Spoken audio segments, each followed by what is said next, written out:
to Keep the Bastards Honest, the podcast of the Australian Democrats.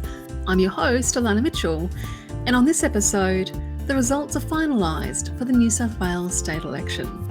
Chris Minns has been sworn in as the new New South Wales Premier after Labor defeated the coalition government of Dominic Perrottet. The fall of the Perrottet government was confirmed on election night, but the final margin and makeup of Minns' government, either as a majority or minority Labor government, took longer to establish. At first it looked like Minns would lead a majority Labor government with as many as 50 seats in the 93-seat parliament, but over the weeks it took to finalise the count in each seat in the Legislative Assembly, his margin was whittled down to 45 seats, leaving him in charge of a minor government in New South Wales. This isn't a bad thing. Dominic Perrottet's government was a minor government in its final term, so New South Wales has swapped one minority government for another.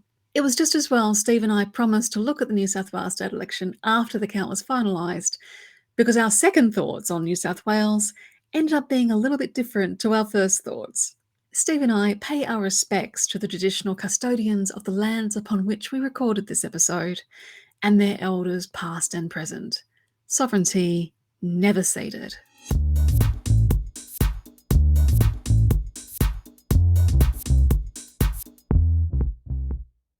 As much as I'm entertained by the fact that you and I agreed not to talk about it and then did it anyway, it's been a really interesting sort of wait as we find out what the results were, because our first impressions are very different from what's actually happened.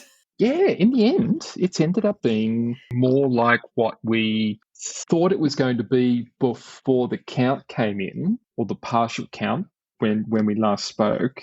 And it sort of settled, more where we thought originally that it might, but it certainly wasn't looking that way on the night, and it wasn't looking like that the following day. So it has been really fascinating to see it fall out over the last couple of weeks.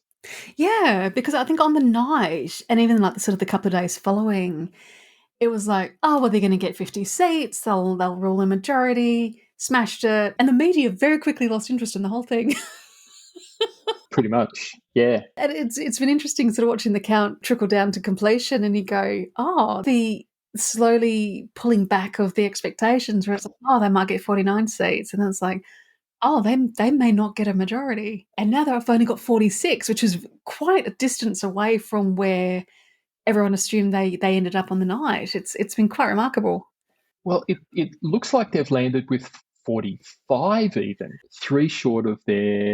two short of a majority and 3 short of where they thought they were going to end up. There are no longer any seats in doubt. And the last seat that was called, I want to say just yesterday, but it might have been on Friday, Good Friday, potentially even Thursday before Easter, came down to just 50 votes, which was the seat of Ryde. So these are really knife-edge margins that they were waiting on determining.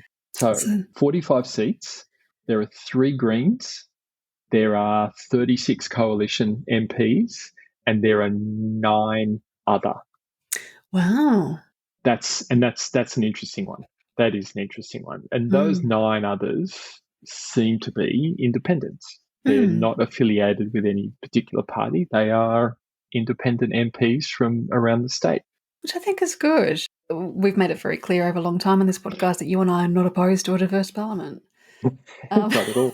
Not at all. So yeah, it is super interesting. And I think it is in some ways possibly the best outcome for the people of New South Wales. You guys were in minority government for some time before this election anyway, not that anyone in the media seemed to notice that. But I think it's a good thing for Labor to be in minority and have to negotiate on all the stuff they want to implement for New South Wales. I think it's a good start. It's a good way to begin a government, I think. And it puts them in a position where they either need to negotiate with independents or potentially the 3 Greens. And that in itself is interesting. So do they negotiate with the Greens on some policies and have that block of votes that gets them through? We've seen that work well in the past at the federal level. We've seen it work even today in the ACT government, where, like Labor and the Greens have an informal or formal, semi-formal coalition of sorts where they govern very well in the ACT. Could we see something similar here? There were 3 independent MPs who came out very quickly. I think it was even on Sunday morning, but certainly by Monday after the election, they had indicated that they would support Chris Minns and the ALP in forming a minority government. So there's already relationships building between those different groups, so that Labor has people that they can work with. Hopefully they can work with them constructively. But I like the idea of them having to work with others to get things done. Yeah, me too. And it was kind of surprising to me how small the margin between Labor and the coalition in New South Wales actually ended up being. I mean, was it 36 to 45 is not a big margin. Well, you're from West Australia, so you're used to different margins. Yes, I have to admit my understanding of a margin is probably somewhat skewed in light of recent electoral events in WA. I mean, look, it is somewhat close. I think the key point is that it's somewhat closer than we were expecting. The talk when the count was going on, the indications were that Labor would win somewhere between 47 and 50 seats, as you mentioned. And some of those seats where they were close, where they were ahead, they've lost all of them, and they've ended up with just the 45 that were declared on the night. Yeah, that's amazing. It's been fascinating to just watch this assumed lead just evaporate. And like you said, they've ended up with the 45 that were called on the night, and that's it. And with some big swings. I'm reading through the list of seats. The ALP retained the seat of Bega, but had a 17% swing towards it. They retained the seat of Blue Mountains and had an 8.4% swing towards them. They lost Balmain to the Greens. The Greens held Balmain, but it was an 8.2% swing to Labor, which is also really surprising, right? Wow. ALP retained Auburn, 10.3% swing towards Labor. I mean, these are big movements. Some of them not so much. Canterbury, again, Labor won, 10.5 swing towards them. Castle Hill, the Liberal Party retained, but with an 11.5% swing against them towards Labor. Yeah. These are big movements, big movements. The last time that we spoke about this, we were talking about the fact that a seat with a 20% margin can no longer be considered safe because of these massive swings. And much as we've sort of expressing surprise that they ended up only with the 45 seats that were declared on the night, that does not discount the enormous swings that happened in those seats that the Liberals have retained. Like you said, Ryde came down to 50 votes. I don't know what the margin was on Ryde prior to the election, but I imagine that it was fairly large, and it's been whittled down to nothing. It was a pretty healthy one. Let me just bring it up. It was an 8.9% swing towards the Labor Party on a two-party preferred basis. It literally came down to 50 votes. The Labor Party, Lyndall Howerson, the Labor Party candidate, literally just missed out by 50 votes. Hello, editing Elana here. Just a quick update on Ryde.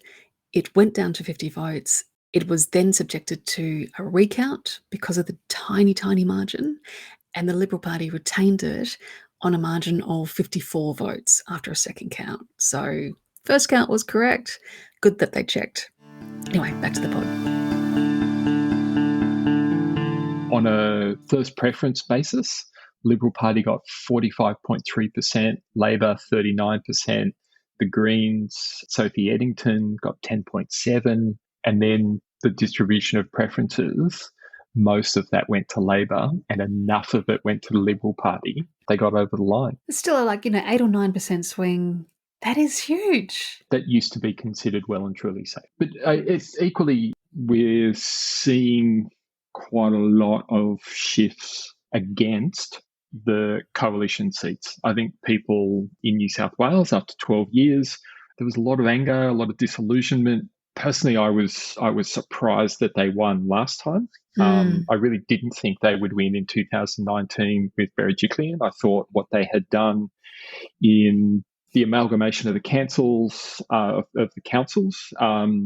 disbanding the elected councils and appointing administrators, of ramming through the WestConnex project, using those administrators in the inner west areas where there was like a lot of opposition to it. I thought that would have some implications, and it certainly lost them a lot of votes. Mm. But they lost votes in the seats that they were going to lose anyway. And so the end result was that from an electoral map point of view, they didn't lose the election, they retained government. Part of me thought maybe the same thing was going to happen here, and a lot of the commentary and analysis around how this election was going to go came down to that question. Would the swing against the coalition and that disillusionment against the coalition occur in places where it would matter from an electoral point of view?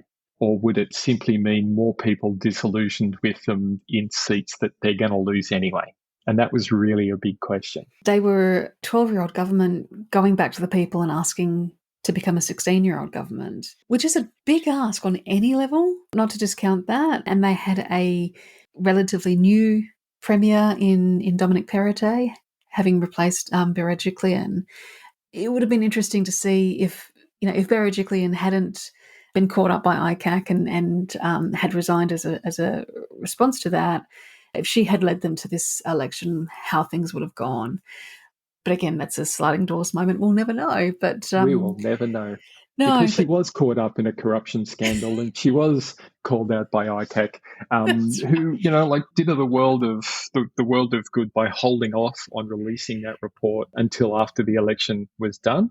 Yeah. We'll find out soon enough. But some of the seats that they gained, so looking through the list of seats that changed hands is interesting. And I think we should sort of come to that in a moment. But asking for a fourth term in government when the person doing the asking is someone who is a controversial figure. I don't think the people of New South Wales particularly warmed to Dominic Perrottet.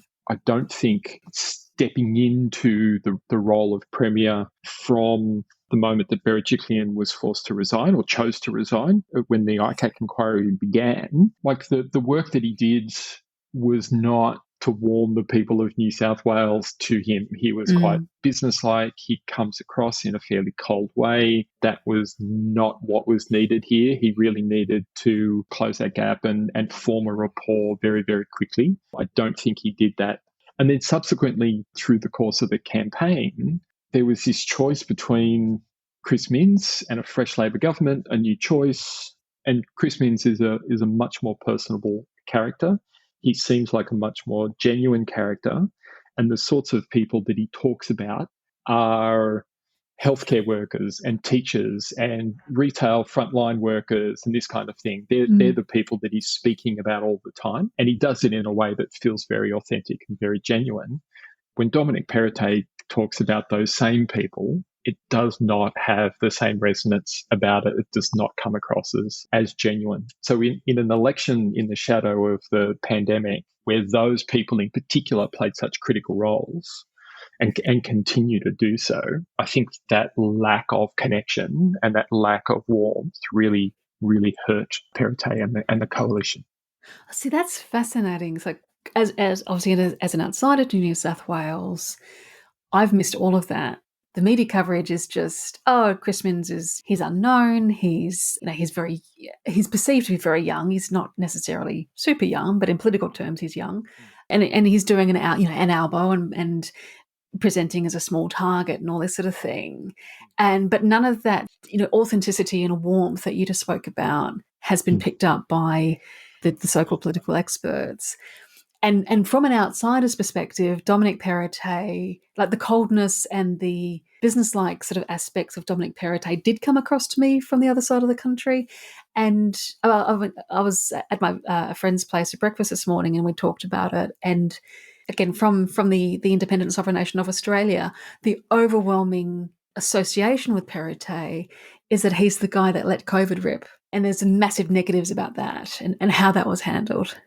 Yeah, the other thing to remind our listeners of in the lead up to the campaign kicking off was the scandal with Perrottet, where the story came out from his 21st birthday, where he dressed up in a Nazi uniform or an SS uniform at his own 21st fancy dress party. It's never a great look, for someone to dress up as a Nazi, for fun. For the person who wants to be re-elected as premier and get another 4 years in government, it's a particularly poor look, especially someone, as you're saying, who was responsible for that let it rip strategy, not only in New South Wales, but he was someone who really pushed for it at a national level. And I think if he hadn't been so adamant that New South Wales was going to do that, the pressure that put on the rest of the country to go along, because if New South Wales is going to do that and the rest of the states try and hold firm, they're trying to put in place travel restrictions on New South Wales, and they're essentially putting a hard border around New South Wales that New South Wales itself won't honour. It becomes very, very difficult. Once he took that position to National Cabinet and said, we're going to do this, with the clear support of Scott Morrison and the federal government at the time, the coalition government at the time, it became very, very difficult for the likes of Queensland, Victoria in particular, the north and south borders, to enforce it themselves. So they were kind of forced to go along with it in solidarity. And Team Australia approach to these things, it's not gone well for us. Ironically, I think Perrottet probably contributed to the crushing victory that Mark McGowan enjoyed in 2021, because WA had the luxury of basically saying, if we're going to build a wall, make New South Wales pay for it. We essentially have a desert between us and the rest of the country. We were able to go, actually, yeah, I really felt Victoria and Queensland in being placed in that invidious position of basically having to go along, because otherwise particularly the towns across the borders on those two. Exactly right. It's impossible. It was already impossible. But WA at least did have the luxury of being able to go, actually, no, we're going to maintain our strong border, and we will. I don't feel that WA ever actually let it rip, but we sort of tried to come in for a soft landing, and we relaxed restrictions when everybody, 90% of the population were vaccinated. When 30% of the population are vaccinated.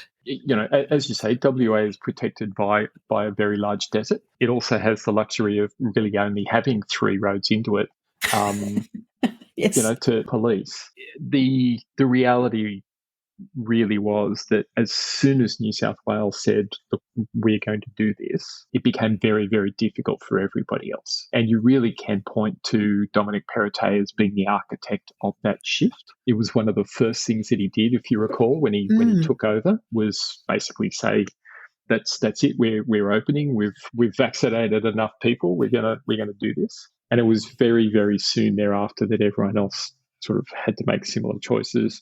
As you say, Mark McGowan held out for a little bit longer and said, we agreed to open up when we hit 90% first vaccinations. That's what we'll do. When we get there, that's when we'll open up. I think realistically, it should have come later. We should probably have been aiming for 90% double vaccinations before we opened up, and we may have been in quite a different place. But the result instead is an extra 19,000 Australians who have died of COVID since that shift.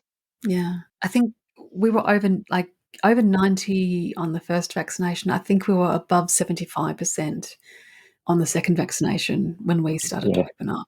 And I do think that made a massive difference. And the fact that it was Perrottet that ran with it, with the full blessing and support of Scott Morrison. And look, I'm an atheist, so my perception of deeply religious people is probably a little bit different to other people's. But having a deeply religious Pentecostal Prime Minister and a deeply religious Catholic New South Wales Premier in lockstep on that particular issue. When Perrottet first became Premier, there was a bit of a frisson about, he's sort of this hard right Catholic, what's the word?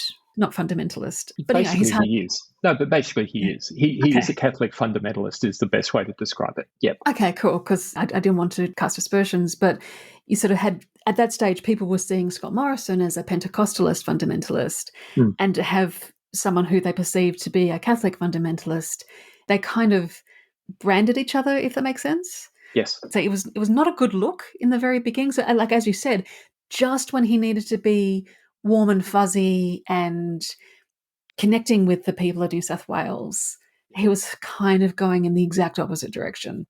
And Yes. yeah, and I think that Frank and people I think have been surprised by the fact that the latter half of his premiership didn't go that same way. Like he was quite reasonable on things that people assumed that he would be quite firm on.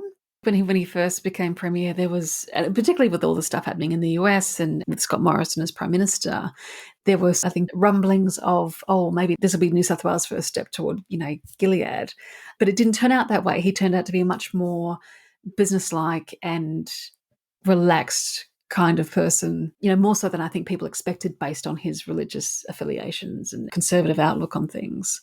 Yeah, Perrottet is a very conservative individual. He is a supporter, and was quite an open and ardent supporter of Donald Trump. When he won the 2016 election, Perrottet was quite overt in his praise of Trump as a person and as a politician, and welcomed the brand of politics that he brought to America. These are all strange positions to hold, but heavily consistent with him. And there were a range of other issues in the lead up to this election that weren't good for Perrottet. So I mentioned the Nazi costume, but equally as Premier, and potentially this is something that was kicked off when he was Treasurer, but he handed over management of the New South Wales cemeteries to the Catholic Church.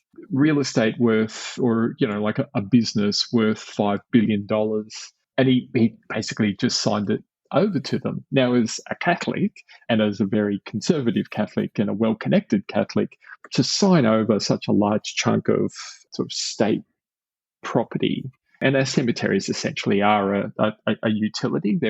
They're guaranteed to be one of the services that we need to use in the state at some point.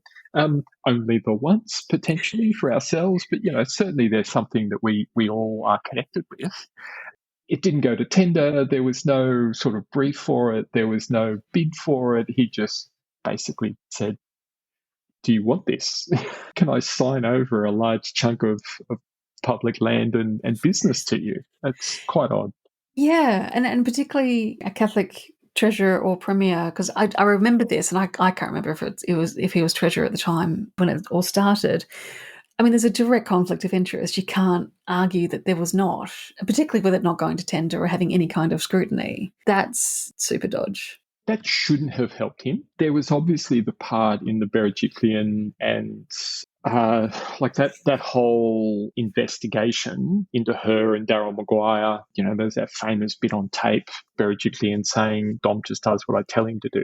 I found you the money for your boondoggle. Dominic just does what I tell him to. At one point in the past might have sunk somebody's career, but he seemed to get away with that without any issues whatsoever. The thing I think also didn't help them, particularly when you sort of think about the distribution of votes and winning certain electorates and the Labor Party needing to win certain electorates. There were a few people who retired and they really needed to stick around, and them retiring not only meant that the seat was up for grabs in a way that it might not have been otherwise, but also that those people weren't out there campaigning. So people like Brad Hazzard, who's a very high-profile figure, retired at this election. So he didn't stand for re-election. Rob Stokes was Transport Minister, again, very well known, didn't stand for election this time around. And so you've got two figures that you would normally have out there absolutely fronting the cameras, talking about policy, introducing candidates and all of that kind of thing, simply off the field completely. It shifted a lot of the responsibility onto Dominic Perrottet himself, but also Matt Keane, who's very, very good, but they can only be in so many places and they can only do so many media appearances in a day. And the loss of those two individuals, I think, really took some wind out of the coalition's campaign capability, if you like. And I think also probably reflected they're coming back to the people going, we want a fourth term to continue the work that we're doing. Oh, but half our cabinet's not going to be there because they're all retiring. That doesn't really strike a vote of confidence from within the government, Exactly right. And at a time when the alternative question is we need some fresh blood and we need a change, you're helping to make the case that, well, maybe a fresh change can come with a fresh flag and a fresh party, not just some fresh faces kind of thing. Like, why don't we do this properly and give the Labor Party a go rather than get your reserve team to come in and have a go at it? And how much damage do you think the ongoing car crash that is John Barilaro and all of his scandals, how much damage do you think that did to the government in its dying days? Well, quite a bit, and potentially more than we think. So in his area, in his electorate, and in those rural communities, John Barilaro was quite well liked. He was well connected. He was quite a personable fellow. Like Barnaby Joyce, he does his retail politics very well. The appearances, the talking to people, the handshakes, the working the crowd at the fair type of thing, but also in town halls and walking around and greeting people at the pub and all of that kind of stuff. He's very, very good at that side of it. And again, like he just wasn't there. So like you've got someone who would normally be generating a lot of energy. He was a controversial figure, so he would have also attracted quite a bit of attention. Unlike Barnaby Joyce, he can string sentences together that are coherent. That's not necessarily something that Barnaby Joyce is well known for, but certainly, like John Barilaro is. The low bar, but he manages to clear it. It is a low bar, but he does manage to clear it and clear it reasonably well. He was caught on tape basically bragging about their pork barreling abilities and their ability to channel money into communities for political gain. It backed up complaints from the electorate and right across New South Wales that money wasn't going where it needed to. And it came hard on the heels of an audit report into the New South Wales Bushfire Recovery Fund, where it was shown that 90% of funds from the first round of that recovery went to coalition-held seats, despite the fact that Labor seats were hit harder in many respects. So there was some sort of jiggery-pokery that went on that resulted in most of that money going quickly into those Liberal-held seats. We saw something similar with the floods a couple of years ago. Flood recovery, Scott Morrison did that, remember? Like he announced some sort of federal funding to help with the flood recovery. The Premier was right there next to him, and he announced funding for coalition-held seats. And even though the floods don't stick to boundaries like that, the Labor-held seats in that same area were cut out of those funding arrangements. Like that kind of stuff really rankles with people. Even coalition supporters look at that kind of thing where their neighbours are getting shafted for political gain. They absolutely remember that when it comes time to cast the ballot. I think that damaged, obviously, Scott Morrison in the 2022 election, and then would have gone on to damage the Perrottet government for exactly the same reason, because the naked political opportunism really grates against the innate Australian sense of the fair go. And it's a cliche, it's often correctly and widely mocked, but it is a kind of a cornerstone. As you said, it's a cornerstone. It is real. Because, even people who nominally support the coalition and are benefiting from the coalition's largesse don't like watching their neighbours get screwed over because of political affiliation and political gain. And it just, as much as our politics, both nationally and at state level, are sort of breaking down into tribes and barracking for teams, there is still that innate sense of, like, this is all well and good, but we need to be governing in the interest of the country or the state. And when the interests of the state are being trampled under the need for political gain, deeply partisan political gain, that's when people just call time out and go, no, we're not standing for this. You've got communities sleeping in tents and caravans and camper vans and the like, and Barilaro is playing politics with the recovery funds. And you've got people from different electorates sleeping in the same caravan park because that's the one that's available to both of them. For them to be sitting there going, oh, I got my money, but I live in a different postcode from you, and that's a Liberal postcode, and you're in a Labor postcode. So like they are not going to look on that kind of stuff well, and they didn't. So I think that came through. The last thing that I do want to just sort of pick up on in terms of the challenges that Perrottet faced going into this election was Scott Morrison. So a lot of ill will towards Scott Morrison, and it didn't get better, and it certainly hasn't got better since he lost the federal election. But you couldn't get Scott Morrison in New South Wales campaigning. It was toxic, right? It was just straight up poison to have him appearing and campaigning. Whereas normally a former prime minister getting out there and supporting candidates would be a huge boost. Nor could they bring in Peter Dutton. No, and it's funny because like you now have two former prime ministers in New South Wales who are completely useless to the New South Wales coalition and campaigning, which is Scott Morrison and Tony Abbott, because they're both despised for different reasons. I mean, Tony Abbott because he's perceived to be like genuinely insane, and Morrison because he's Morrison, and just the whole nation ended up despising him. And then Dutton as leader of the opposition coming in as a Queenslander, just no, that wouldn't have flown at all. That wouldn't have flown. And he's not a well-liked character. He's not a No. warm character. People won't cheer on the fact that Peter Dutton has come to their electorate. It's not going to win you any votes at all, and might lose you some. Yeah.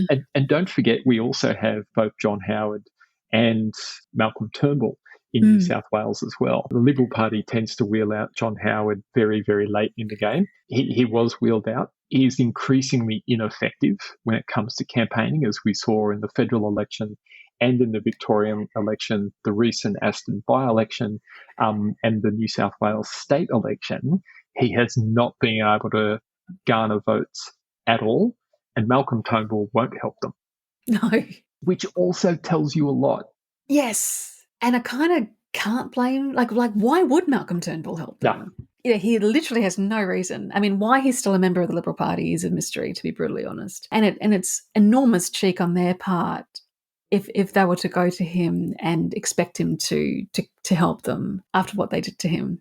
As much as so many of the country's current ills can be traced back to Howard's regime, you do have to acknowledge his continued willingness in the twilight years of his life to get out there and do his bit for the party. That's credible. And it's interesting that he rapidly diminishing returns on the use of Howard.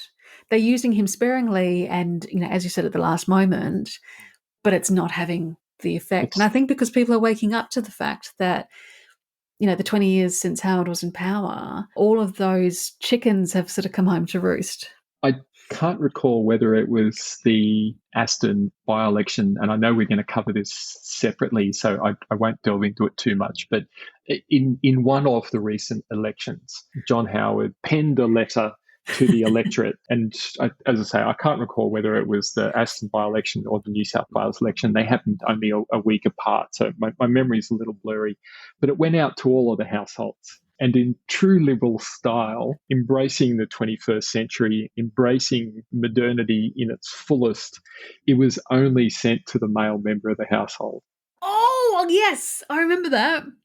And I think it's a beautiful summary of where the modern Liberal Party shoots itself in the foot, quite literally, when they do wheel out John Howard, that would be the way that they utilise him, is to send a letter to the husband. And what's really entertaining to me is the fact that would have gotten through, I don't know how many people in their comms team. Exactly right.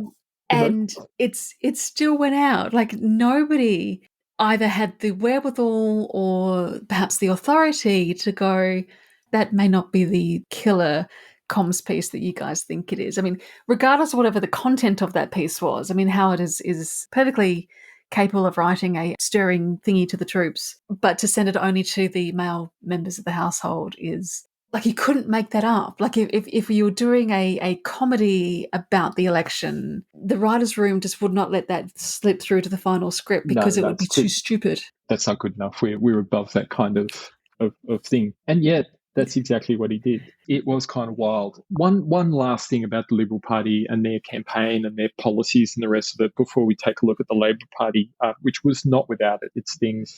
at the Liberal Party sort of official launch and big campaign event and that kind of stuff, the Premier announced sort of one of their signature policies was this thing where the state would invest a few $100s when a child was born. And then for the first, I think, 10 years of their life, they would match contributions if the family put in another, $500 or $300, I forget what it was, then the state would also contribute the same amount. And over the course of, the first 10 years of their life or until they were whatever it was, it may have even been 18, but whatever it was, there would be this pot of money with their name on it that them and their parents and the state had made happen. And of course, it was quickly panned as being horribly privileged and horribly inequitable. An example of someone who's very much out of touch. The idea that people would be able to contribute any money at all from low-income families to just sit there for their child was farcical, especially in the midst of a cost of living crisis and inflation running at 8% at the time. I think it might have been 7.8%. It had just been announced. Real wages going backwards and sitting at a level that they hadn't been at since 2010. And here's the Premier essentially showering money on the more privileged segments of our society and setting up their campaign on it as a reminder of who they look after and the idea that inequality is in their DNA. It was remarkable. And to make light of it again, for a man with 7 children, kind of a conflict of interest. Yeah, they were going to make out really well from that. That's right. They were going to make it like bandits on that.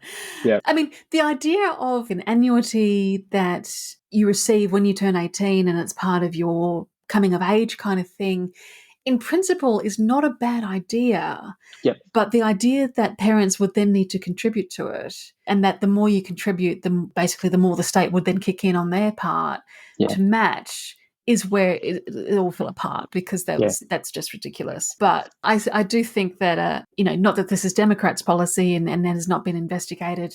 The evidence behind it has not been investigated on any level. But I do remember, I think it is something that has either been looked at or has been implemented in countries overseas. But it literally is, when you come of age, you get this amount from the government, basically to sort of just get you on your way as an adult. And you could means test it so that if your parents are exceptionally well off, well, you probably don't need it. But if you're a kid coming out of foster care, or you're a kid coming out of a deeply underprivileged household, then that's a bit of a bonus for you to get you on your way. The only slightly positive commentary that I could find on it when all that got announced, outside of the howls of derisive laughter, there was a way in which to make it slightly more equitable and useful. But it was the very opposite of what Dominic Perrottet was putting forward. Yes.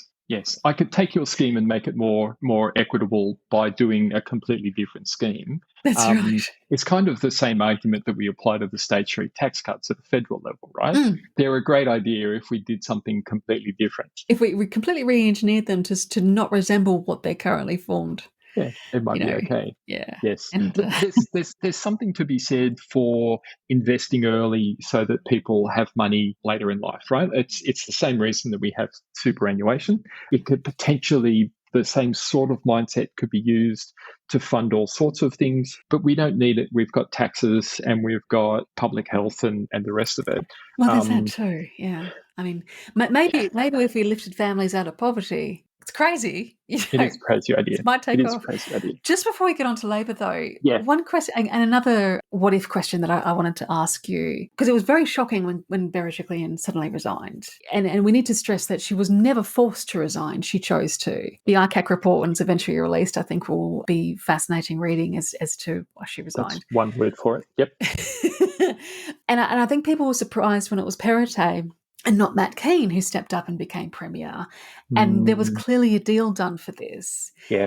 And at the time I wondered if Perrottet was not a compromise candidate, so to speak, that he would be going into an election that would be very, very difficult, if not impossible, to win in light of the then state of the government, with the Darryl Maguire, Berejiklian scandals, never mind the Barilaro scandals that were unfolding, and then being asked for a 4th term, all that sort of stuff, and whether he was kind of sacrificial Premier, in that, yeah, look, we'll give you what's left of this term. You go on to lose the next election.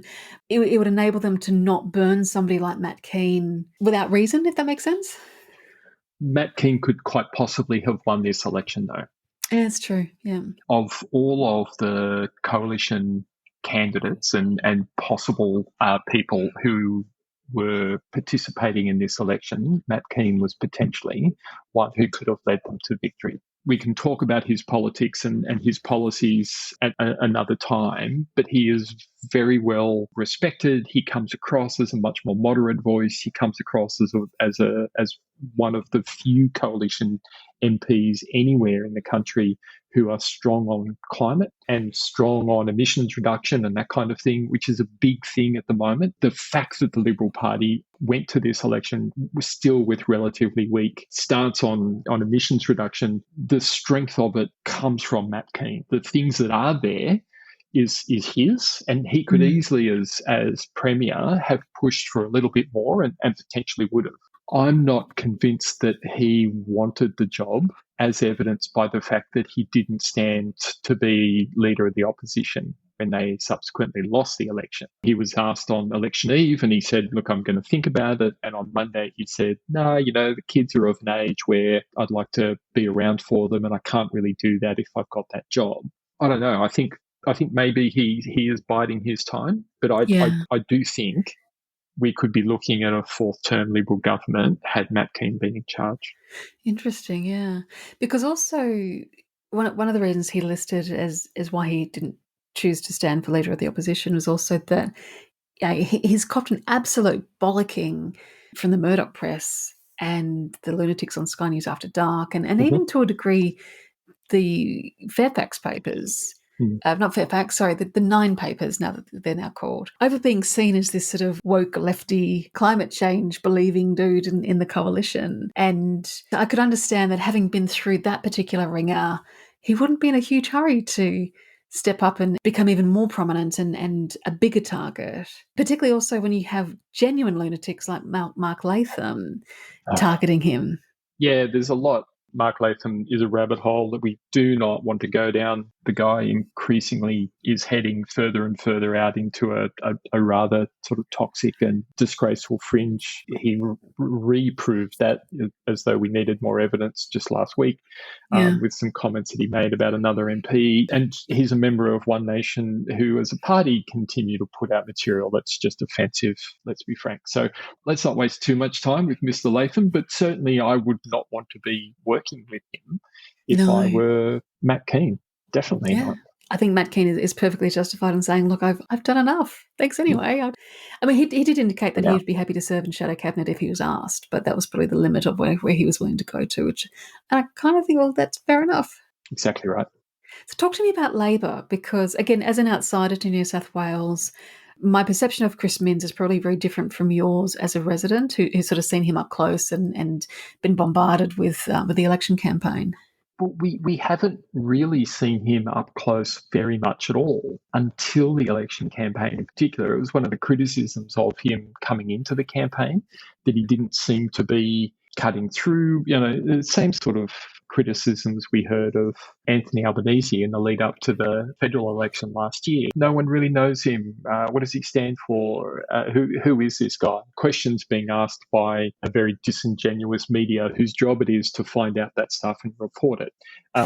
So for them to sort of sit there going, "Oh, we don't know who he is," literally means you're not doing your job or you're not being authentic in your questioning. He's a pretty genuine guy. And I think the key thing for people in New South Wales is that he seems to be quite strong on the public service, quite strong on unions and the union workforce, quite strong in favour of workers, but also there to look out for, or at least enough in their policy platform to touch on things like housing affordability and helping out renters, sort of bringing back or deprivatising some public services or previously public services that had been privatised, promising not to privatise anything new. And this was one of the things that he used quite effectively in the lead up to the election, was this promise promise that the Liberal Party had made in the past, and they make it continuously. Oh, of course, we're not going to sell off assets. Of course, we're not going to privatise essential services. And then subsequently, that's all they seem to do is look around for stuff to sell. But one of the things in particular that Dominic Perrottet had promised, I'm not going to touch, was the Sydney Water, which is obviously quite a critical piece of public infrastructure. And subsequently, within the space of a few days, reports leaked that the government had already been investigating how and which parts they might privatise. So Chris Minns was able to use that quite effectively to show that whatever they say they're going to do, basically they exist to sell off public assets. That seems to be the only thing that they can do. They sold off this, they sold off this other thing, and now they want to sell off our water supply. That's not going to go well for us. So he went into the election saying, we're going to stop privatising our good things. We're going to have a state-owned clean energy corporation, so similar to one of the promises that was made in Victoria around state-owned energy, and a lot of focus on boosting wages for frontline healthcare workers, teachers, that kind of thing. I will say that his new cabinet is 50% women. It's a strong group of people. There are some very, very well credentialed and long-serving parliamentarians in that group. We are yet to really see anything from them in terms of what they're delivering. Whilst keeping himself as a relatively small target, he was able to effectively use some of the coalition's stumbles against them well during the campaign.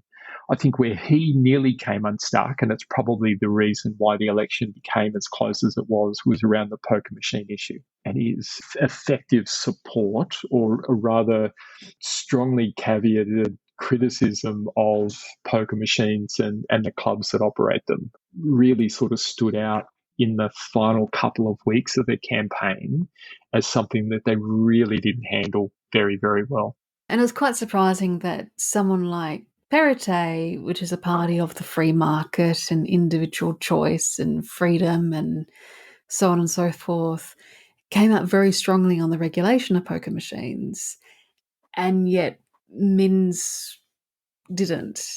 And I think you're right. I think that did damage him, because it is interesting, because it was Labor that introduced poker machines to New South Wales, partly to help the funding of local clubs in lower socioeconomic areas. There was actually a purpose behind it, and to keep in mind that poker machines back in, I think it was the 50s when these were introduced, were very, very different base to the poker machines that we have now. Literally it wasn't until the crank handle, literally the one-armed bandits, and it was literally not until the 90s when technology caught up and went nuts that they did become the problematic scourge that they are. And it's super interesting to me to discover that in New South Wales, clubs can have, I think, up to 650 poker machines on premises, but a pub can only have 30 machines. And in the coverage of the issues around poker, is like, they talk about pubs and clubs and the scourge of poker machines and that sort of stuff. But it's fascinating to me because it's really the clubs who are kind of mini casinos. Pubs really can't compete in the preying on vulnerable communities aspect, although it's still not brilliant. They're also everywhere. Like we do have a lot of pubs. The fact that they can have up to 30 machines isn't great in and of itself. But I think without getting into the policy area of poker machines, which on the one hand is really simple and on the other hand is fairly complicated, as a lot of these things are, his handling of it seemed quite fumbled or hand-fisted. They chose a line to launch we're going to do a trial of a particular technology or a particular set of restrictions, and we're going to see how it goes, and we'll try it with 500 poker machines, or really, really restricted given the thousands of them that exist in New South Wales. And it really seemed like a lame response. Yeah, and look, I'm coming at it from the perspective of someone who lives in a state where we just don't have them. You don't have them at all, right? No. If you want to play a poker machine, you have to go to the casino. Yep. And it's not the same kind of poker machine that you guys have over east. The spinning reels effect that you guys have is actually illegal in WA. Cool. So we call them electronic gaming machines, and they do operate differently to poker machines in the East Coast. So rather than having spinning reels, we'll have, say, balls that drop down or tiles that flip around or that sort of thing. And generally a spin will last longer than it would, say, in New South Wales, where it spins around and the results can come up quite quickly.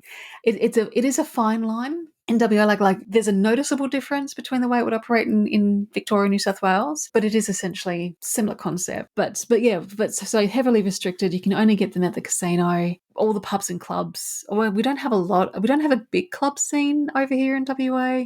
Yep. Not the way that you guys do, but all our pubs, their focus is on food and beverage. The thing I think about the issue that's worth highlighting is that there were recent reports into the use of poker machines which stated quite clearly that one of their key uses seems to be money laundering for illegal activity. So they're a way in which the cash economy can launder its money. They're a way in which other illegal enterprises launder their money, and it's done in a way that makes it very, very difficult to regulate. So there's this problem. It comes hard on the heels of the findings by the regulators in WA, Victoria, and New South Wales around Stark and Crown casino operations, that they were rife with money laundering, that they were being targeted by big underground illegal operations, using them to launder their money. So this idea that there was a big problem and that poker machines played a central role in this illegal activity was out there and had been made very plain. The idea that came from the Perrottet government, which was part of the report, was to introduce a cashless gaming card. So essentially, you stop the use of cash as the thing that you can buy in, right? Because as soon as you take cash out of the equation, then you introduce an audit trail in terms of where the money's come from. And then in addition, you can have additional controls on the amount of money that you can spend. All Chris Minns really had to do was come out against money laundering. Yeah. Yeah. It's really all he had to do, is be unequivocal and say, money laundering is something that is detrimental to our society. It's an illegal activity that we want to see stopped. This is one of the ways that we will work with the industry to curb. I'm not going to make promises on how we do that, but it's something that we want to see stopped and move on. And instead, he put this sort of really half-assed as doing it, far too much justice. It was a really, really weak trial on an issue that really needed a much more solid response. But the substantive issue was the money laundering, and he could have just focused on that. Now, there is a whole other thing around gambling and gaming and online gambling and online ads, gambling advertising, and a whole raft of other things, which is where I say it gets more complicated, because what you're allowed and what you're not allowed and where you can and where you can't and the sort of things you can advertise and where is not well regulated. But this issue just felt like something that he could come out quite unequivocally and say, money laundering bad, we're going to do something about it. It was kind of surprising that he couldn't join those two dots. That seemed like to match, even just to match Perrottet on the issue and make it go away. Just seemed like a no-brainer. Yeah, you know? Could have done. And it subsequently raised this idea that, well, actually he's in bed with the gambling or gaming companies and he's in bed with the clubs. And really this then made it easy to raise the spectre of unions and the workers' clubs and this kind of thing calling the shots. And if they can call the shots on this, then what else are they calling the shots on when it comes to government policy? It was almost terminal in terms of the damage that it did to his election at a time when he was well ahead. It was from that point over the next couple of weeks that the race really narrowed again, and he ended up with a minority government when maybe he could have won a majority. Yeah. Especially when you look at, like a result like Ryde that came down to 50 votes and another one I saw the other day was 375. Yeah, but again, I don't think it's a bad thing that he's coming into government and he's going to have to negotiate and play nicely with others. I think that can only be a good thing for New South Wales. I agree. It will be interesting to see how he works with the crossbench, the extent to which he even tries to work with the Greens, given that he does have support from enough of the independents. He may decide not to. In the upper house, it's a slightly different beast. Labor has the same number of seats as the coalition. Oh. So Labor has 15, the coalition has 15, the Greens have 4, One Nation has 3, shooters, farmers, fishers have 2. Animal Justice has 1. Legalised Cannabis has 1. The Liberal Democrats have 1. That's a mixed bag, but essentially, in order to get things through, he needs 22 votes. Mm-hmm. So he needs to find 7. The Greens have 4. Oh. He's going to struggle if he doesn't work with the Greens on legislation. So it would make sense to me to be working with them well in the lower house so that legislation goes into the upper house or into the Legislative Council with the support of the Greens going in. Yeah, because you'd have to cobble together the Greens, Animal legalised cannabis, animal legalised justice. cannabis, and he still needs to find at He least needs to one find more. a shooter. Yeah, probably. That's going to be fun. Or One Nation. Again, like that's then him working with Mark Latham. No wonder Matt Keane probably not sad that he didn't win this election. A, that he was not premier, and B, that he then did not go on to win it as you speculated that he might have been able to. Yeah. Yeah. I think his bigger challenge is going to be getting legislation through the upper house. That does seem to be where his challenge is going to lie. And I honestly don't know in New South Wales whether or not the Liberal Party as an opposition will be as simply the say no party that they are at a federal level. Certainly at a federal level, they really only seem to be able to say no to stuff. It'll be interesting to see what that looks like at a state level, or whether or not they can in fact find constructive ways to work together. Yeah, that's a really good point. The Dutton-led opposition and the federal level very much following the Tony Abbott coalition playbook. Mm. But again, the coalition in New South Wales was a very different beast. So, Yes.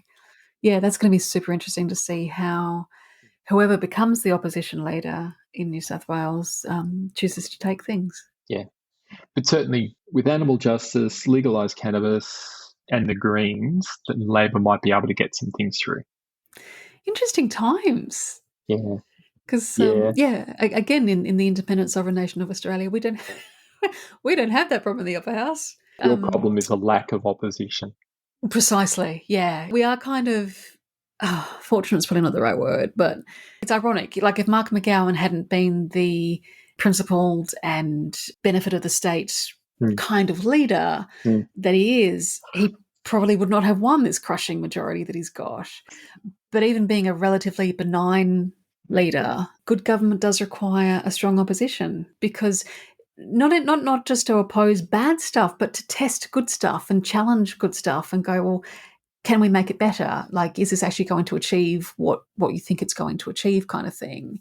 And to have untrammeled power and to be able to pass legislation unchallenged can be fraught. Some good stuff has happened when we've reformed the upper house in WA, which was wildly undemocratic and under normal circumstances would probably never have succeeded in getting that reformed. Yeah. So that was one good thing that came out of that. But in the WA upper house, there are 2 legalised cannabis MPs to 1 Greens MP. and a small handful that are not Labor. So, but yeah, we have to wait a little bit longer to read over the entrails of that election. So this has been really, really interesting to go through the New South Wales one, because I do think it was very, very interesting election on many levels, because WA was the canary in the coal mine. Then Labor retained government in Queensland and Victoria. Then South Australia, a much more moderate landslide, certainly not a WA level landslide, but there was a clear and decisive repudiation of the coalition in South Australia, which I think was deeply shocking. And then obviously the federal election, which was a profound repudiation of the Morrison government. And so on the one hand, like you said, it could have gone either way. The coalition could have snuck in the end, if, possibly if they had a different leader, or possibly if Dominic Perrottet had led from the beginning slightly differently.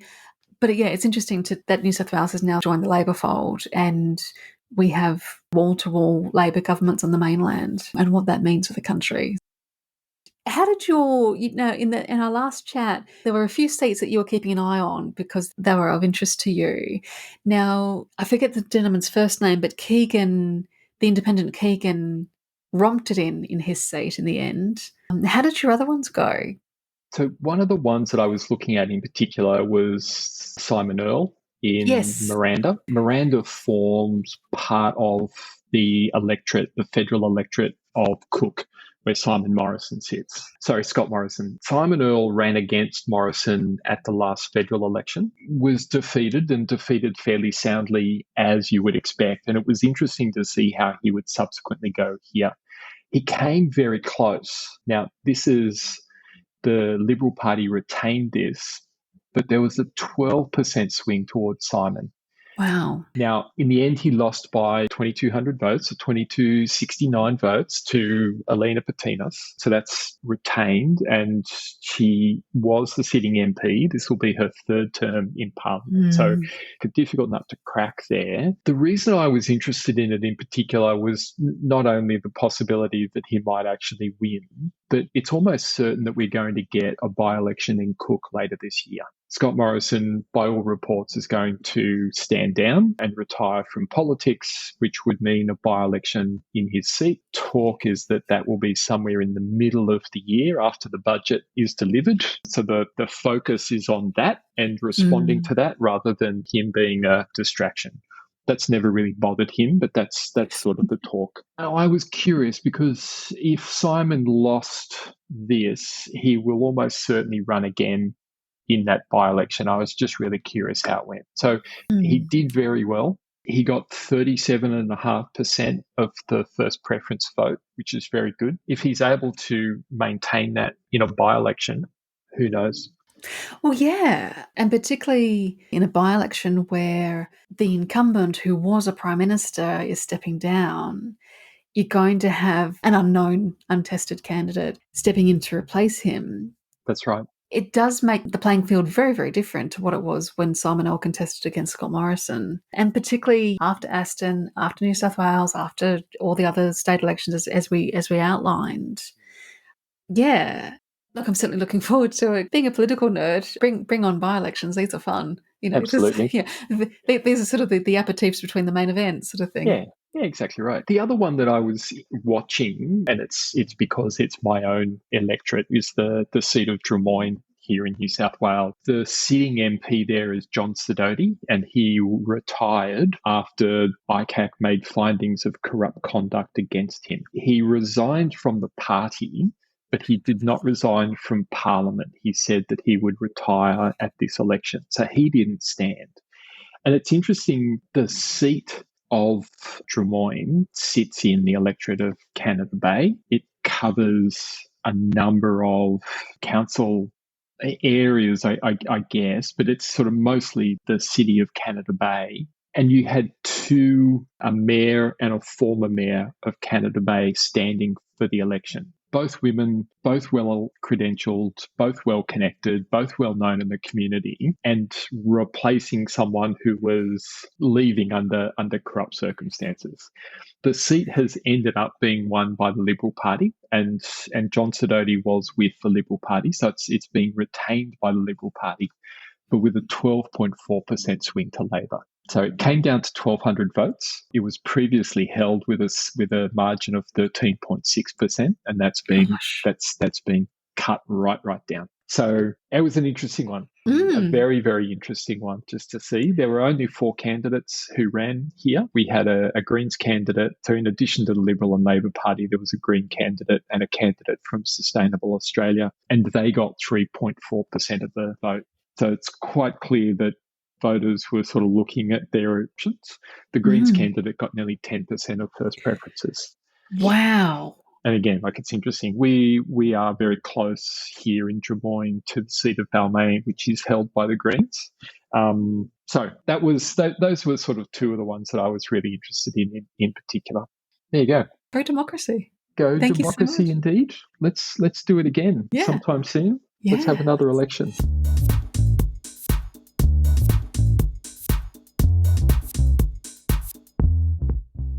We now have Labor governments in every mainland state and territory, with Tasmania the only Liberal-led government still standing. We've not had wall-to-wall Labor government since Kevin Rudd was Prime Minister.